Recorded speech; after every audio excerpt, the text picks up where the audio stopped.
Hey, what's happening, guys? Just wanted to come to you real quick. I'm going to try not to be too long on this one. An XRP lockout. Why would that happen? What are the things that could cause something like that to happen? Why do I feel like we should talk about it and I can't really say we should take it off the table yet? Okay, so one, let's look at like just a quick list of some reasons maybe it would take place, some kind of disruption in the market. Okay, one, classification. We know that. We've talked about that in previous videos. But just as an example, I was talking with somebody in one of the threads underneath the video. And what if it's deemed a utility asset, right? It could be either, he was making a point. He was saying it could be a currency or commodity. It's like, yeah, it could. But if they drill down on it and they give this a special classification, which it probably will get because it does what no other coin does. If they call it something like a utility asset or some unique situation that makes it unique, that's really all that's necessary. Whatever they call it doesn't matter.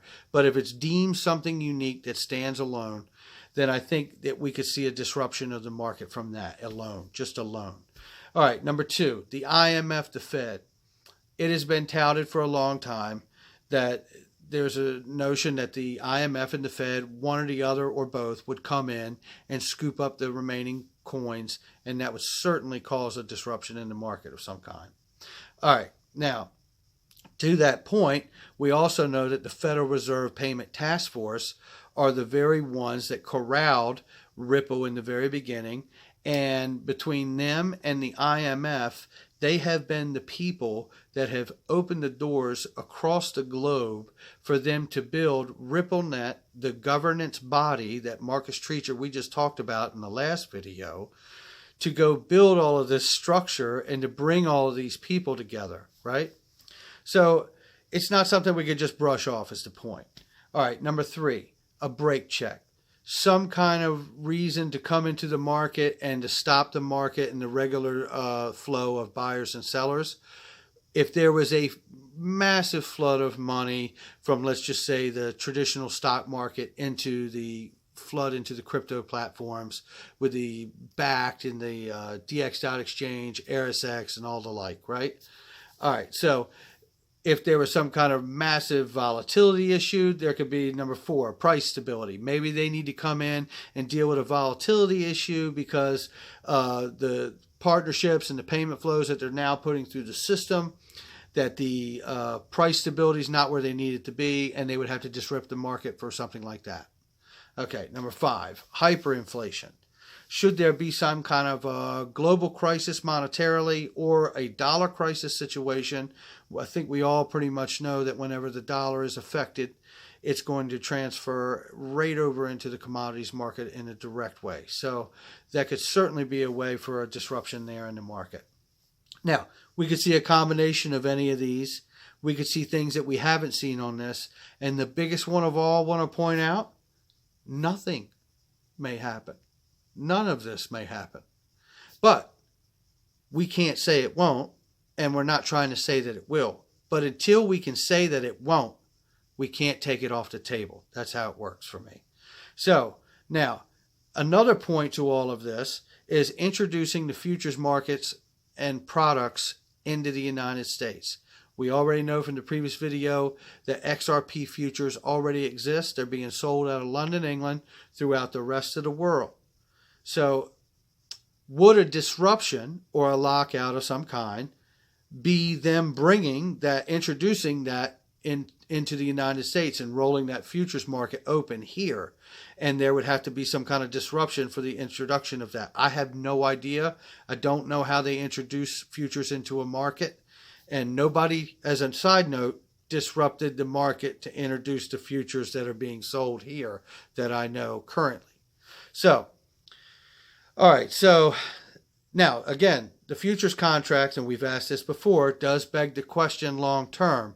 Will we be, as XRP holders, able to remain holders of the token without restriction, right? So that's another thing. So we've talked about that. So let's move on, like it's stuck there. So today I was watching Thinking Crypto, who's fantastic. If you don't follow him, I would. And if you don't follow CKJ Crypto News, I would also. They're both fantastic. When I don't have a lot of time, that really covers a lot of ground for me. Okay. So now, a judge came out in an article that he was talking about today and showing that slapped down the SEC's attempt to label an ICO token as a security. I'm going to go over that again because that's not a small thing. A judge slapped down the SEC's attempt to label the ICO token as a security. That's a big deal to me. I remember not long ago in September, we had late September 27th, something like that, the federal judge that came out in that My Bitcoin case and made a ruling in that little case about that little coin, made a ruling about the entire crypto space. That all cryptocurrencies were going to be ruled and regulated as commodities in the United States of America by the CFTC. And we've covered that too. However, when I saw this today, I thought to myself, wow, how long have I been listening to Jay Clayton say, we've been doing this a long time. We have rules in place and we're not going to do any violence to the SEC playbook and blah, blah, blah, blah, blah. We all know the drill. But this looks a lot to me like how these entities move when they want to get new things added or brought into their system. Because it would almost seem, and I'm speculating here, but it would almost seem we want to keep an eye out and follow this because maybe this turns out to be the legal case that allows the SEC to craft the new regulations they need to govern ICOs properly, because it's clear in the face of that statement, of that article within itself, a judge slapping down the SEC's attempt to label ICO token as a security says in its face that they're saying you cannot broad brush the entire ICO coin market. There are differences within them. So it's obvious to me that once there's a legal ruling, that would more than likely open the door for the SEC to come in and put the regulations in place.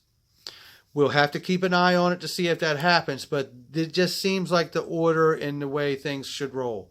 So that's definitely something to keep an eye on. Another thing, it's a small little detail. Maybe it's nothing. Maybe it's something. Who knows? But a few weeks ago, CKJ Crypto News, should follow him, covered an article about, it was a couple, I think, startups, at least one, but I think it was a couple of them were coming out. They were loan companies, and they were loaning up to $2 million against your XRP. And I just remember, like, the flags going off. And for anybody here in the States, if you remember, and I know it's still around, J.G. Wentworth and the Phil Rizzuto money store, where they lend you a fraction of your own money against a high interest rate. It was just crazy. It's crazy. I mean, I would never take a loan against my crypto, ever. But when I saw that and said to myself, now, why would someone want to give me a loan against my crypto when I could just go spend it or change it and exchange it, right? And then I thought, well, would it be due to a lockout? Or would it be due to some kind of you've got a buyout time period if you decided to cash out a portion of your portfolio and then leave in the remaining part of your portfolio, but it would be time locked because they're going to introduce a futures market, and it takes time and they don't want everybody punching out while they're trying to roll into futures products. I don't know, but it would seem to me that, and obviously I'm not afraid to speculate about anything, but it would seem to me, it is begging a question to me that it won't go away. It's a small thing, but I want clarity, and we all want clarity. And look, and one thing, I'm not going to be much longer. I'm going to wrap this up because I think we've got it all out there to speculate on. And like I said, the biggest one of all, none of this may happen. But I think the right thing to do is for us to go through these point by point and say, this wouldn't happen, that wouldn't happen. This we can take off the table, and that we can take off the table. And I'd encourage everybody here watching this, if you're on Twitter, do what I do. Let's all tweet. David Schwartz and Brad Garlinghouse.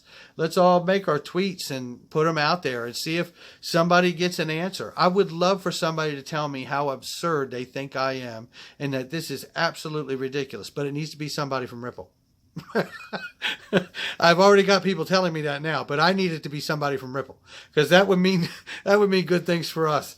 But at any rate, I'm going to close it up right there. It's been a long day for me, guys. I got to wrap it up. But this is a lot of fun. And again, the comments, the dialogue, we are all learning together. I'm learning a lot from you guys. I can't tell you how grateful I am for all of the feedback and the wonderful things you guys say.